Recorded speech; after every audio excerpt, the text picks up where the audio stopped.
Olá, este é o primeiro programa de uma nova série da Univesp TV, Literatura Universal. Aqui nós vamos falar sobre alguns dos livros mais importantes já escritos. São livros que carregam informações sobre as culturas que formaram a nossa civilização e a arte de narrar fatos, pensamentos, lendas, atos heróicos e tradições, que foi se modificando com o passar do tempo. Para iniciar esta série, escolhemos os textos mais antigos já encontrados que falam sobre a civilização ocidental. Neste e no próximo programa vamos falar sobre a Ilíada e a Odisseia, poemas atribuídos a um narrador chamado Homero. E quem vai nos orientar sobre esses livros é o André Malta, que é professor de Língua e Literatura Grega da Universidade de São Paulo. Como o primeiro texto conhecido de Homero é a Ilíada, nós vamos começar por ele. Tá bom, professor? Claro. Então, vamos lá. Primeiro, eu queria fazer a seguinte pergunta. Homero realmente existiu? É relevante a gente falar se ele existiu ou não? É uma questão importante hoje para quem estuda Homero, saber se o Homero existiu, como os poemas foram compostos. São problemas que podem afetar, inclusive, a nossa leitura do poema e a interpretação dele. Eu acho que a gente pode dizer inicialmente que o que você disse aí na abertura do programa, os mais antigos poemas já escritos, já é um problema em relação a Homero, porque certamente Homero não escreveu nem a Ilíada nem a Odisseia. Tem ele existido ou não, esses poemas, a gente sabe, foram compostos oralmente. E isso representa uma grande diferença em relação às outras obras universais e clássicos da literatura mundial. Ele não escreveu os poemas, quer dizer, essas histórias não eram contadas, não eram histórias que vinham da tradição oral. Primeiro a gente tinha que explicar, queria que você explicasse quando se deu essa história que ele narra na Ilíada, e ele veio contar isso depois. Mas ele não foi ele quem escreveu os versos, quem compôs os versos da forma como foram compostos? Então, a Guerra de Troia a gente imagina pelas escavações arqueológicas feitas lá no norte da Turquia, onde ficaria o sítio de Troia. A guerra deve ter acontecido por volta do século XII a.C. Então, portanto, a gente tem que imaginar uma tradição de poesia oral que se formou a partir, que já existia antes, mas que recuperou esses eventos para narrá-los em forma de poesia. Isso certamente foi sendo constituído ao longo de séculos, numa linguagem muito sofisticada e muito artificial, poética, que talvez tenha culminado na formatação dos poemas como a gente conhece hoje, feita supostamente por um poeta cego chamado Homero. Ele seria cego? Ele seria cego. Na tradição, né, desde os gregos, imagina-se um poeta cego. A gente tem informações concretas sobre a existência desse poeta? Não. A gente sabe que os gregos gostavam de imaginar essa figura do autor Homero, né, uma figura itinerante, humilde, que saía pela Grécia cantando os seus poemas. Mas o fato é que os estudos modernos mostram para a gente que a existência dessa longa tradição oral torna pouco relevante a presença de um grande gênio autoral que transforma e que cria, a partir da sua própria mente, os grandes poemas. Tá. O que isso quer dizer? Quer dizer que a tradição talvez seja muito mais importante do que a presença, se é que ela de fato aconteceu, de um determinado poeta. Foram cantores, ao longo de séculos, que foram construindo esses poemas, que são poemas muito extensos, muito complicados. A gente tem quase 27 mil versos, aí somando a Ilíada com a Odisseia. Sim. É muita coisa para um homem só. E é uma estrutura que, quando examinada assim, nos seus detalhes, ela deixa marcas claras, né, de uma produção oral, porque ela é, sobretudo, marcada por muitas repetições. E algumas contradições também, não? Algumas contradições. Então, tudo isso, os estudiosos investigaram, são marcas que nos levam a admitir hoje que Homero, a poesia homérica, é fruto de uma produção oral, que, claro, em determinado momento foi posta por escrito para a gente poder ler hoje o nosso Homero. Bom, a escrita surgiu na Grécia muito tempo depois desse ano 1100, sei lá. Na época da Guerra de Troia havia uma escrita chamada Linear B. É um silabário difícil, complicado, e que, segundo os especialistas, tinha uma utilização basicamente burocrática. Você usava aquela escrita, porque ela era muito difícil, simplesmente para fazer anotações, listas, né, para o controle ali administrativo. Então, certamente o linear B não poderia ter sido empregado para redigir um poema da extensão da Ilíada e da Odisseia. O alfabeto foi introduzido na Grécia por volta do século VIII a.C. Por causa dessa data, muita gente imagina que se o Homero existiu, ele pôs por escrito esses poemas da tradição oral nesse momento. Ano 800. 800, 700 a.C. Mas, se a gente pegar a literatura grega, as informações que a gente tem dos próprios gregos a respeito do Homero, a gente vê que a relação deles com os textos ainda era, como a gente diz, aural, né? Era de ouvido. Tá. Eles não estavam lendo Homero, eles estavam ouvindo recitações dos poemas, memorizando trechos dos poemas e fazendo eles mesmos sua própria recitação. Então tá, a Ilíada. É importante ler a Ilíada? Por que é importante ler a Ilíada? Bom, eu acho que vale a pena ler a Ilíada hoje, primeiro porque é poesia de primeira. O poema, enquanto poema, ele é maravilhoso, tá, né? Tem as características de todo grande poema. Sonoridade, grandes formulações, profundidade psicológica, uma capacidade narrativa impressionante. Então, a história que é contada, a maneira como ele conta essa história, os personagens que ele traz para contar essa história e, formalmente, a maneira como ele constrói os versos, tudo isso faz com que qualquer leitor que consiga superar a barreira inicial, né, que nos separa de um poema escrito há tanto tempo, numa outra cultura, quem conseguir superar essa barreira consegue desfrutar da leitura da Ilíada. Isso aí que você falou é interessante, quer dizer, a barreira inicial, né? Como é que a gente supera? Você tem que se dedicar a ler, vamos entender a língua dele, porque aí você tem que aprender a língua do poeta, é isso por um tempo ali no poema. Isso, na verdade você tem que se familiarizar com o linguajar do Homero e com o universo de referências da poesia homérica. Então, a primeira barreira, assim, evidente para a gente, a mitologia. Então, existe, além das figuras humanas, né, das figuras heróicas, existem uma série de deuses, né, que povoam esse universo, que se relacionam com os heróis. A gente não conhece, nós, hoje, né, não estamos familiarizados com esses nomes, com as esferas de atuação de cada um desses deuses, por que eles agem dessa maneira, por que eles interferem. Então, tudo isso que era muito natural para os gregos é estranho para a gente. É preciso, então, um tempo para a gente se familiarizar um pouco com isso e a maneira como ele quer contar a sua história. Se a gente vence essa barreira, a gente tem uma outra barreira que é essa do estilo do Homero, de que eu falei. Quer dizer, tem muita repetição, ele gosta muito de fazer digressão. Ele está contando uma coisa, ele vai dar uma volta, vai falar de outra, para ele voltar e continuar com o fio do raciocínio. Então, há marcas próprias do estilo da épica grega que também são um pouco estranhas para a nossa sensibilidade hoje. A partir do momento que a gente consegue se acostumar um pouco mais com essas características, a gente começa a embarcar na narrativa e gostar de ler Homero. Sim. Bom, então vamos falar sobre a Ilíada mesmo. O que ela conta? Ela conta, quer dizer, se é o primeiro texto mais antigo que a gente tem da civilização ocidental, ela conta, a partir dele a gente tem ideia de como viviam os gregos, ou aqueus, ou sei lá, as tribos que viviam naquela época ali, onde hoje a gente chama Grécia, né? Fala um pouquinho sobre o poema, o que ele conta, qual é a história dele? O poema ele é bastante simples, a história, apesar de ser um poema muito longo, em 24 cantos, ele tem uma história muito simples. O Homero basicamente quer contar o que está acontecendo no final da Guerra de Troia. A Guerra de Troia durou 10 anos. Os gregos sitiaram essa grande fortaleza na Ásia por causa do rapto de Helena. Então, foi esse o grande crime que desencadeou a guerra. Então, vamos explicar melhor essa história da guerra, né? Quer dizer, a história da guerra a gente sabe não só pelo poema, mas por outros achados arqueológicos, enfim, outros textos encontrados, né? Então, quer dizer, a guerra teria se dado por conta do rapto da filha de um rei grego, aqueu. A mulher do Menelau. A mulher do Menelau, Helena, era considerada a mulher mais bela de todas, né? uma mulher belíssima, inclusive muito atraente. tem uma história sobre a mulher mais bela de todas, a história de um pomo que uma deusa teria dado. Enfim.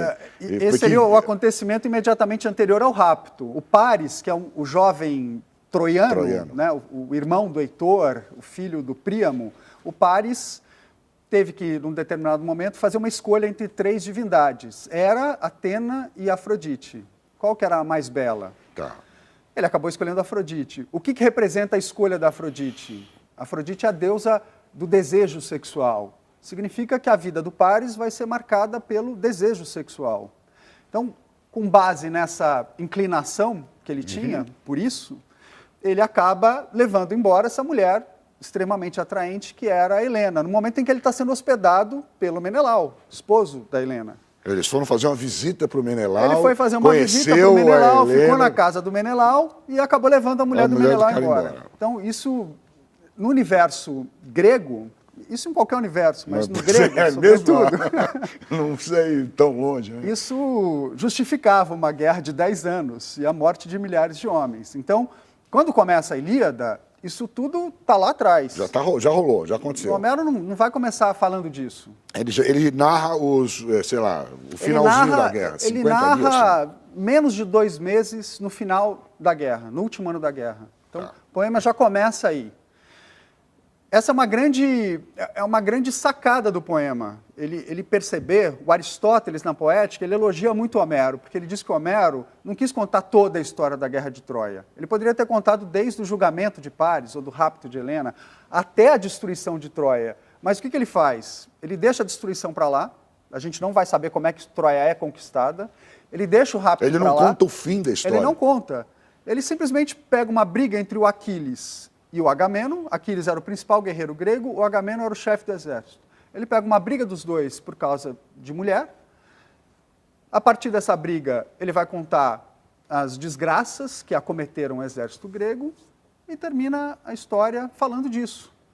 A gente não vê a morte do Aquiles, a gente não vê destruição de Troia. Então, nada disso é contado diretamente por ele. Por que isso é interessante? Por que ele conseguiu fazer um grande poema eliminando esses elementos que a gente gosta tanto de ver hoje? Se a gente pegar o filme Troia, de Hollywood... Ou os filmes, né? Ou os filmes, mas o mais recente, ele quer contar tudo. Ele vai contar desde o rapto de Helena até a destruição de Troia. O Homero percebeu que se ele se concentrasse numa pequena ação, que dura menos de 2 meses, ele poderia conseguir aprofundar essa ação, contando menos coisa, e ao mesmo tempo fazer referências, muitas alusões a esses outros episódios. Tanto ao rapto de Helena, quanto à destruição. Ele faz referência a esses... Ele faz. Então, o poema, em momento algum, esquece do rapto. O rapto está presente lá a toda hora. E, em nenhum momento, ele deixa de nos indicar que Troia vai cair, né? Que os gregos vão conseguir vencer essa guerra. Mas ele não quer falar diretamente disso. O que ele quer falar? Da briga do Aquiles com Agamemnon, por causa de uma escrava. O Aquiles sai da guerra, como ele é o melhor guerreiro, os gregos começam a ir mal. O Agamemnon tem que voltar atrás, se retrata, quer se reconciliar com Aquiles diz que não vai voltar de jeito nenhum. No final, ele acaba mandando o melhor amigo dele, no lugar dele, o Patroclo. O primo dele, né? Ali no poema não, né? No poema não está... Não está como primo, não. Não está. Ele é uma figura um pouco mais velha que foi morar na casa dele, né? Foi acolhido pelo pai dele. Então eles cresceram juntos, são muito amigos. Ele acaba mandando o amigo no lugar dele, o amigo morre, é morto pelo Heitor, que é o principal guerreiro troiano. O Aquiles aí sim resolve voltar para a luta, mata o Heitor, e no final do poema, no canto 24, ele devolve o corpo, o cadáver do Heitor para o pai, o Príamo, para ele enterrar o filho. E aí está toda a cultura grega colocada aí, né? Quer dizer, a história de enterrar os mortos, de não enterrar, aí, do morto insepulto. Todos os valores, orientações sobre conduta, nas mais variadas esferas, tudo para os gregos estava aí no Homero. Então, a Ilíada... O Agamemnon roubar a escrava do Aquiles, o Aquiles ficar irado, mandar o primo, entregou as armas. Essa história das armas também é interessante, porque na guerra, na época lá, quando você matava um oponente, você pegava as armas dele, né? Sim, a partir do canto 16, que é o canto que narra a morte do Patroclo, essa questão vai crescendo. A gente chama isso de... é o tema da mutilação do cadáver. Na verdade, eles faziam duas coisas. A primeira delas era sempre que matavam um inimigo, tentar tirar as armas dele, então levar embora, né? É uma maneira de você não só adquirir uma riqueza, mas mostrar muito claramente a sua vitória. E há um outro movimento que o Homero explora muito em relação ao Aquiles, que é a vontade de você aniquilar o cadáver do seu inimigo. Você não está satisfeito em ter matado o seu inimigo, você quer destroçar o cadáver dele, que constituía, segundo a ótica do poema, um grande crime. Basicamente, todos os guerreiros querem fazer um pouco isso, mas ninguém faz. Quem acaba fazendo isso é o Aquiles. Por quê? Porque ele tem um ódio infinito pelo Heitor, que matou o Pátroclo. Então, ele consegue pegar o cadáver do Heitor, ele leva para a cabana dele. Todo dia, o Homero diz para a gente, ele amarra o cadáver do Heitor na charrete dele, na carruagem dele, e fica dando voltas em volta da tumba do Pátroclo, onde o Pátroclo tinha sido enterrado, simplesmente para dar vazão a esse ódio dele, por esse guerreiro que ele já matou e que ele deveria ter devolvido para o pai para ser enterrado, porque era preciso que os guerreiros recebessem as honras fúnebres. As honras fúnebres, né? Enfim, tinha toda aquela história de que eles vão para um determinado lugar depois da morte, enfim, teriam que fazer as honras para que eles fossem em paz. Exatamente, porque a alma se desprende do corpo na hora que eles morrem e ela precisa fazer essa transição para o Hades, que é a casa dos mortos. Então eles só conseguem fazer isso depois que eles recebem as honras fúnebres. Interessante, quer dizer, a cultura grega está bem colocada aí, dá para você ter uma ideia de como viviam os gregos lendo a Ilíada. Sim, e serve como instrução. Para os gregos, a Ilíada era uma bíblia. As mais variadas informações, desde essa mais moral, de comportamento e conduta, até como tratar seu pai, como fazer uma pescaria, como conduzir um exército. Como não pegar a mulher do próximo. Como não pegar a mulher do próximo. Por que não pegar a mulher do próximo? Então, o poema era muito importante para eles. Tinha um valor que vai muito além do valor de qualquer poema para a gente hoje, de um grande poeta. Porque realmente era onde estava reunido tudo que era importante ali para eles refletirem sobre a vida. Vamos fazer um intervalo rápido aqui, depois a gente volta para conversar. Quer dizer, não era só para os gregos que esse poema era importante, foi importante durante muitos séculos, né? Vamos fazer o nosso intervalo rápido, voltamos daqui a pouquinho com mais informações sobre a Ilíada, neste primeiro programa da série Literatura Universal. Até já.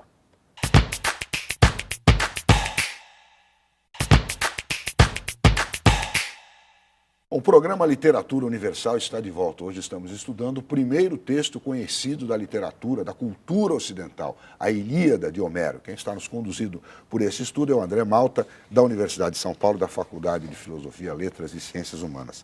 Bom, André, a gente estava falando no outro bloco do programa que a Ilíada é um poema que atravessou o tempo, entendeu? Que trouxe a cultura grega, que era muito lido pelos gregos e era meio que uma bíblia para eles, né? Isso se atravessou séculos, é isso? O poema teve uma influência muito grande na antiguidade, direta.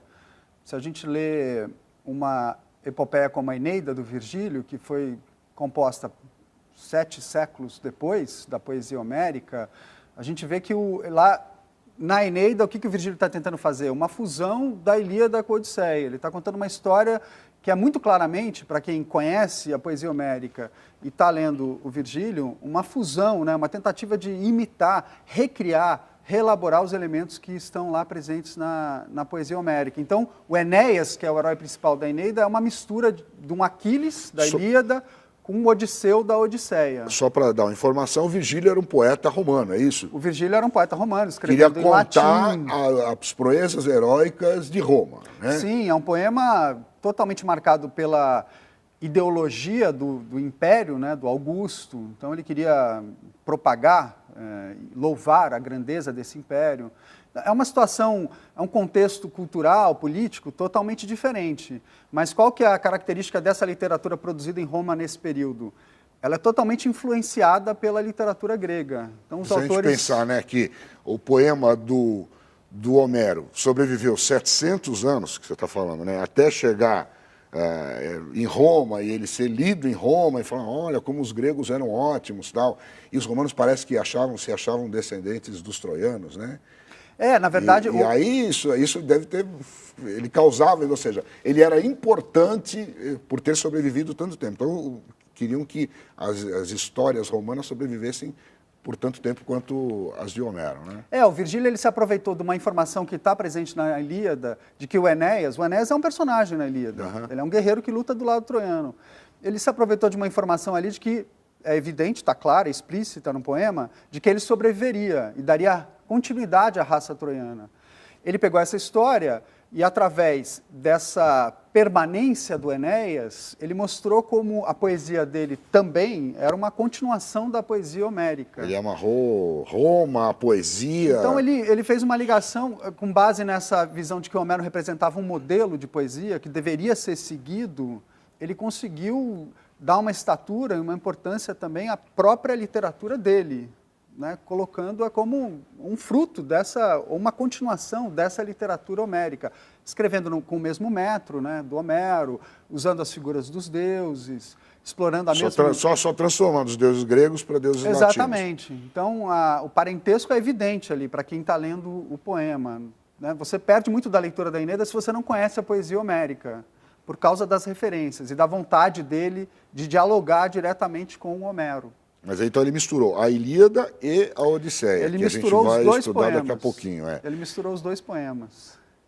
E bom, mas essa influência continuou ao longo do tempo? Quer dizer, Homero...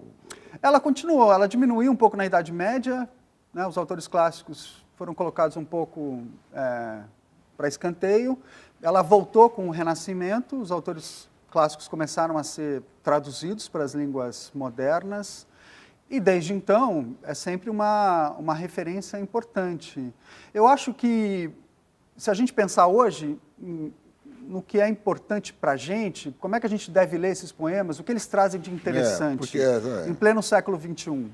O Homero não é mais a nossa Bíblia, a gente não está mais naquele meio cultural, a gente não precisa dessas orientações. Por que é interessante, então, ler Homero, além da grande poesia que a poesia homérica é?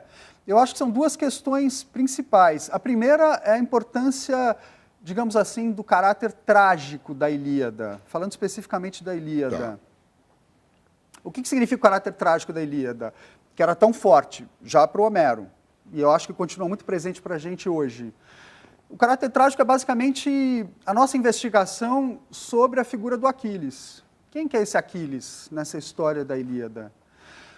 Por que ele é trágico? O que significa ser trágico? Essas questões acabam todas levando a gente a pensar na responsabilidade pelas nossas próprias ações. O que a gente vê na Ilíada? Um Aquiles que sai da guerra porque se sente desonrado pelo Agamenon, depois ele decide não voltar, o amigo pede para ele lutar no lugar dele, ele deixa, um amigo acaba morrendo, ele se sente responsável pela morte do amigo. Então, o poema, a todo momento, está jogando com essas questões. O Aquiles deveria ter feito o que ele fez? Será que ele fez bem em sair da guerra? Será que ele demorou demais para voltar? Será que ele é culpado pela morte do amigo dele? Acho que essas respostas que você está perguntando, o próprio Homero lhe dá aqui num determinado momento do poema, né? Ele fala que, por causa da ira do Aquiles, morreram não sei quantos... Isso ele diz logo na abertura. Na abertura do poema, não é isso? Exatamente, ele provocou a morte de milhares de guerreiros, ele diz logo de cara. Canta, ó Deus, a cólera de Aquiles, filho de Peleu, Córela, que causou inumeráveis dores aos aqueus, precipitou no Hades, que é o inferno, almas e heróis sem conta, e os corpos lhes tornou empresa de cães e pássaros carniceiros. Não é isso? Isso. Ou seja, ele já julgou aqui o Aquiles. O Homero, eu acho que dá para a gente dizer que tem um pequeno julgamento aí. Mas, em geral, o que é interessante no Homero, a gente vê que o narrador, ele é bastante discreto, a gente diz. Ele é muito objetivo, ele está contando tudo o que está acontecendo, ele sabe, ele é onisciente. E, ao mesmo tempo, ele vai dando espaço para os personagens se manifestarem, né? O número de versos dedicados a falas de personagem na poesia homérica é maior do que o número de versos em terceira pessoa. Né? O que ele conta, né? Eles mais falam do que ele conta. Eles mais falam do que ele conta. E qual que é o resultado disso? É que a gente fica com muitos pontos de vista, a gente fica com as opiniões e as visões dos personagens e pouca interferência do narrador para nos orientar nesse julgamento do que está acontecendo. E ele explora isso magistralmente em relação ao Aquiles, porque o Aquiles é o personagem que mais fala no poema, e o que ele expõe do Aquiles para a gente? Essas questões, essas dúvidas. E, basicamente, as dúvidas dele se baseiam na relação que ele tem com Zeus, que é o deus principal, né? Zeus é o manda-chuva, é quem determina toda a ação do poema. Ele é uma espécie de narrador acima do narrador, porque ele sabe de tudo também, e dentro da história é ele que determina para onde ela vai. Então, o Aquiles, com a visão dele de herói, que é mais limitada que a de Zeus, que é uma divindade, ele fica tentando compreender o que Zeus está querendo, para onde ele está indo, até que ponto as ações dele batem com o que Zeus quer e até que ponto não. É isso no poema que confere a ele esse valor trágico. O que é o trágico, em poucas palavras? É esse conflito entre você achar que você pode fazer o que você quer fazer e que você é responsável, decide livremente as suas ações, e ao mesmo tempo você sentir que elas estão mais ou menos já determinadas por uma força superior que você não controla e que está jogando um pouco com você, como se você fosse um boneco. O Aquiles é esse personagem na Ilíada. Ele é o grande guerreiro que acha que pode fazer o que ele bem quiser e tem Zeus. Porque é poderoso, porque é poderoso, ninguém o vence na batalha. E porque Zeus banca o que ele quer. E por outro lado, ele perceber que não, as coisas não são bem assim, parece que eu me perdi, achei que estava indo para um lado e estava indo para o outro. E a morte do amigo é o sinal claro no poema de que alguma coisa estava errada. Ele estava indo muito bem, confiante, achando que o caminho era aquele. Quando ele provoca a morte do amigo, ele começa a pensar se Zeus não queria uma outra coisa em relação a ele. Então isso é muito forte no poema, e é uma questão para a gente ainda hoje, quando a gente lê o poema. A gente sente isso de maneira muito aguda, para além das questões culturais, das referências de um contexto específico da Grécia Antiga. Eu acho que esse é um dos elementos que responde pelo valor do poema ainda hoje. Então você falou na questão de Zeus, mas Zeus também deixa a coisa um pouco rolar, ele também usa os outros deuses, né? Que estão abaixo dele, e vou deixar aquela deusa fazer isso, aquele deus fazer aquilo, e ele meio que saboreia. Se você fizer um panteãozinho, desenhar ele a partir do que Homero conta, você vê que Zeus deixa a coisa rolar para... Ele parece saber onde tudo chegará, não é isso? É verdade.